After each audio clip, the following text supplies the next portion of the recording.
नमस्कार, welcome to career मंत्रा 9.1। मैं अंकित यादव आपके अपने YouTube चैनल में आपका स्वागत करता हूं। जैसा कि थंबनेल से ही आपको पता पड़ गया चुका है कि आज की क्लास में हम जो है यूपी ट्रिपल एससी के द्वारा जारी किया गया पैट का नोटिफिकेशन के बारे में सारा डिटेल जानेंगे। ठीक है, तो आपका समय जिसमें ज्यादा हम बर्बाद नहीं करेंगे, कम से कम समय में आपको सारी जानकारी प्रोवाइड कराएंगे। ठीक है, तो आपको पता ही है कि यूपी ट्रिपल एससी ने अपना पैट का नोटिफिकेशन 2022 जारी कर दिया है। ठीक है, अब ये 2022 जो जारी किया है, इसमें जो है जो आपको अप्लाई कर सकते हैं उसकी जो डेट है वो 28 है। मतलब कि आपकी कल से जो है आपके आवेदन शुरू हो चुके हैं और जो ऑनलाइन आवेदन शुल्क जमा होगा वो 27/7 तक जमा होगा। ठीक है, इसमें जो रजिस्ट्रेशन करने के बाद जो शुल्क जमा करने की सबमिट तिथि है वो है आपकी 27। ठीक है, और शुल्क जमा समायोजन और संशोधन की जो अंतिम तिथि है 3/8 है। पर मैं आपको एक सजेशन दूंगा कि आप 27/7 तक के लिए इंतजार ना करें, मतलब कि अगले महीने तक का इंतजार ना करें। आप अपना फॉर्म जल्द ही 10 से 15 दिन के अंदर, लास्ट 15 तारीख तक आप अपना कंप्लीट करके फॉर्म फ्री हो जाए। क्योंकि होता क्या है कि लास्ट में साइट बहुत बिजी हो जाती है, फिर उसके बाद आपको जो है अप्लाई करने का मौका बिल्कुल भी नहीं मिलेगा। ठीक है, तो अक्सर करके साइट का ये प्रॉब्लम हमेशा रहता है, क्योंकि इसमें बहुत ज्यादा बच्चे फॉर्म अप्लाई करते हैं। करीब अनुमान ये लगाया जा रहा है इस साल 26 लाख बच्चे फॉर्म इसमें अप्लाई करेंगे। ठीक है, तो चलिए आगे और डिटेल देखते हैं इसमें और इम्पोर्टेंट क्या है। ठीक है, ये मैंने आपको बता दिया। इसकी जो वेबसाइट है वो UP SSC.gov.in पर जाकर के आप अपना फॉर्म सबमिट कर सकते हैं। और देखते हैं हमारे लिए इम्पोर्टेंट इसमें क्या है।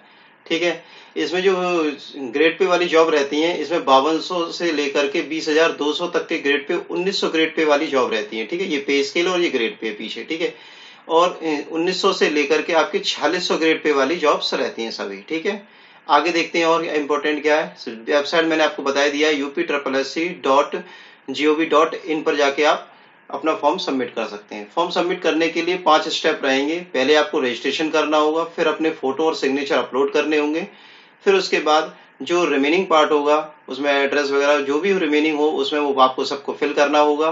फिर उसके बाद आपको फी पेमेंट करना होगा। फी पेमेंट करने के बाद आपको एप्लीकेशन फॉर्म अपना सबमिट करना होगा। ठीक है, और लास्ट में फॉर्म का प्रिंट आउट आपको निकालना होगा, एप्लीकेशन फॉर्म जो भी आपने भरा है। ठीक है, इस तरह से 5 स्टेप में जाके आपका पूरा फॉर्म कंप्लीट होगा। ठीक है, चलिए आगे और डिटेल देखते हैं। एज इसमें जो है 18 से लेकर 40 वर्ष है आपकी। ठीक है, 18 से लेकर 40 साल तक के लोग इसमें अप्लाई कर सकते हैं। जो आप फॉर्म में फोटो, मतलब उसमें ऑनलाइन फोटो सबमिट करेंगे वो 3.5 सेंटीमीटर से लेके 4.5 सेंटीमीटर तक होना चाहिए। ठीक है, और 6 महीने के अंदर ही आपका फोटो होना चाहिए। ठीक है, 6 महीने के पुराना नहीं होना चाहिए, 6 महीने से ज्यादा। ठीक है, मैं आपको एक सजेशन दूंगा कि आप किसी भी साइबर कैफे पर जाकर भी अपना फॉर्म सबमिट कर सकते हैं। उससे क्या होगा कि आपकी गलती करने के चांसेस कम रहेंगे। ठीक है, एक चीज जरूर ध्यान रखना, जब भी आप साइबर कैफे पे कोई भी फॉर्म भरवाएं तो वहां पर ये नहीं है कि उसके ही भरोसे पूरे हो जाए। आपको क्या करना है कि अपनी सारी डिटेल्स क्या है, जैसे जैसे वो डाल रहा है, स्पेलिंग वगैरह, नेम वगैरह की, वो सब वहां पर आपको नजर रखनी है, देखनी है। ठीक है, क्योंकि वो तो फॉर्म भर देगा भाई, उसकी क्या, वो भर के चला जाएगा, पर गलती जो भी होगी वो भुगतनी जो पड़ेगी वो सब केवल आपको ही भुगतनी पड़ेगी। ठीक है, तो चलिए आगे देखते हैं और इसमें इम्पोर्टेंट क्या। हाँ, अब ये फीस इंपॉर्टेंट है। इसमें जो जनरल कैटेगरी है, अनारक्षित या सामान्य वर्ग कहते हैं, उसकी फीस है 185 रुपये। ओबीसी की भी 185 रुपये है। एससी और एसटी की जो फीस है वो 95 और 95 दोनों की 95 है। जनरल ओबीसी की 185 है और एसटी और एससी की जो है 95 रुपये है। और विकलांग जन है कोई तो उसकी फीस है 25 रुपये। ठीक है, चलिए आगे इंपॉर्टेंट क्या होता है इसमें और इम्पोर्टेंट। हाँ, मिनिमम आपकी जो क्वालिफिकेशन है वो हाई स्कूल होनी चाहिए, उसके बाद ही आप अप्लाई कर पाएंगे। ठीक है, आगे देखते हैं। और लिखित परीक्षा होती है, फिर उसके बाद आपको एक स्कोर कार्ड मिल जाता है। जो स्कोर कार्ड मिलता है उसकी जो वैलिडेशन होती है वो केवल 1 वर्ष के लिए मान्य रहेगा। स्कोर कार्ड आपका 1 साल के अंदर जो भी वैकेंसी निकलेंगी उसमें आप उस स्कोर कार्ड को दिखा करके अप्लाई कर सकते हैं। ठीक है, ये सब आपको डिटेल को पढ़ सकते हैं। वैसे कोई इंपॉर्टेंट खास नहीं है, मैं धीरे धीरे ट्रैक करके ही चल रहा हूँ, अगर आप चाहें तो इसमें से पढ़ सकते हैं। ठीक है, चलिए और इसमें इंपॉर्टेंट क्या, अब इसमें सिलेबस इंपॉर्टेंट हो जाता है। सिलेबस बहुत इंपॉर्टेंट है। देखिए, जीएस का पोर्शन आपको सबसे ज्यादा आ रहा है। ठीक है, हिस्ट्री आपकी आएगी 5 मार्क्स की। ठीक है, हिस्ट्री में ये आपके टॉपिक है सिंधु घाटी सभ्यता, वैदिक संस्कृति, बौद्ध धर्म, जैन धर्म, मौर्य वंश, गुप्त वंश, हर्षवर्धन, राजपूत काल, संतलत काल, मुगल साम्राज्य, मराठा, ब्रिटिश राज्य, का अद्भुत एवं स्वतंत्रता संग्राम, ब्रिटिश राज का सामाजिक आर्थिक प्रभाव। ये 5 नंबर में आएगा, इतना बड़ा पोर्शन है, ठीक है। चलिए नेक्स्ट पोर्शन में आपके भारतीय राष्ट्रीय आंदोलन, ये भी हिस्ट्री का ही टॉपिक है, तो ये आपके 5 नंबर का आएगा। फिर आपका ज्योग्राफी आ रही है 5 नंबर। 5 नंबर में आपकी नदियां हैं, भूजल है, पर्वत है, मरुस्थल है, वन है, खनिज संसाधन है, विश्व और राजनीतिक भूगोल है, जलवायु, मौसम, टाइम जोन और जनसांख्यिकी परिवर्तन एवं प्रवास। ये 5 नंबर में ज्योग्राफी आपकी दे रखी है पूरी। फिर आपकी अर्थव्यवस्था आती है। अर्थव्यवस्था भी आपकी 5 नंबर में दे रखी है। भारतीय अर्थव्यवस्था दे रखी है पूरी, ठीक है। इसमें हरित क्रांति, दुग्ध क्रांति, बैंकों का राष्ट्रीयकरण, ठीक है, और आपके कृषि सुधार हैं, श्रम सुधार है, आर्थिक सुधार है और जीएसटी। ये 5 नंबर में आपका कंप्लीट दे रखा है। अब आपका आता है पॉलिटी। पॉलिटी भी आपकी 5 नंबर में दे रखी है। भारतीय संविधान दे रखा है, ठीक है। इसकी मुख्य विशेषता है राज्य की नीति निर्देशकता, तो मौलिक अधिकार, कर्तव्य, संसदीय प्रणाली, संघ एवं केंद्र शासित एवं केंद्र राज्य संबंध दे रखे हैं, न्यायिक ढांचा दे रखा है, जिला प्रशासन और स्थानीय निकाय एवं पंचायती राज व्यवस्थाएं दे रखी हैं। फिर उसके बाद 5 ही नंबर में ओनली 5 मार्क्स में साइंस दे रखी है, फिजिक्स, केमिस्ट्री और बायोलॉजी, ठीक है। फिर आपका मैथ का पोर्शन आ गया है। ये अब देखो यहाँ तक आपका किसका पोर्शन था, ये जीएस का ही पोर्शन था 30 नंबर का, ठीक है। 6 पोर्शन है आपके दे रखे, 5-5 नंबर के, 30 नंबर के तो जीएस हो गए। फिर करंट और है 10 नंबर की, तो इस तरह से ये आपकी 30 और 10 40 नंबर की जीएस ही जीएस हो गई, ठीक है। चलिए और वो आगे चलते हैं। आपकी मैथ है वो भी 5 मार्क्स की दे रखी है। मैथ के ये 5 टॉपिक दे रखे हैं, ठीक है।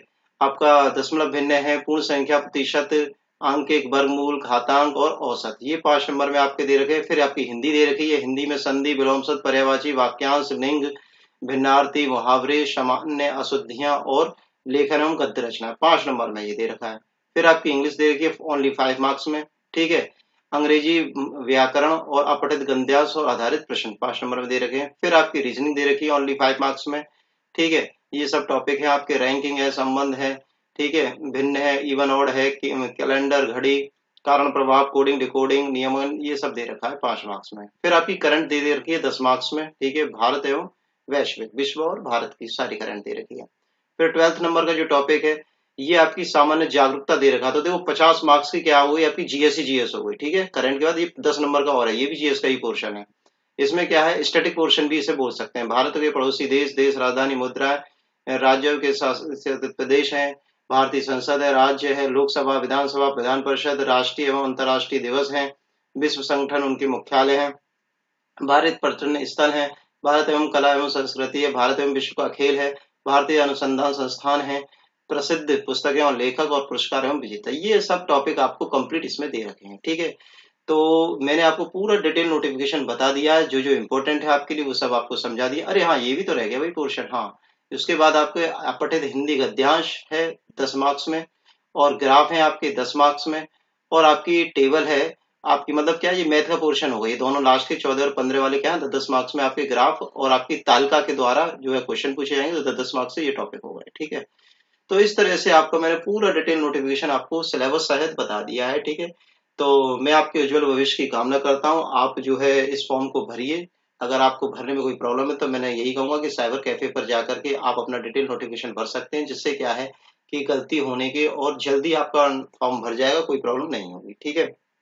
और समय के साथ हम आपको UP triple S C 2022 PET के लिए जो है आपको स्टडी मटेरियल प्रोवाइड कराएंगे, ठीक है। तो यही आज की इम्पोर्टेंट न्यूज थी। इसी के साथ मैं अपनी वाणी को विराम दूंगा। तो thanks for watching video, take care, bye bye, धन्यवाद।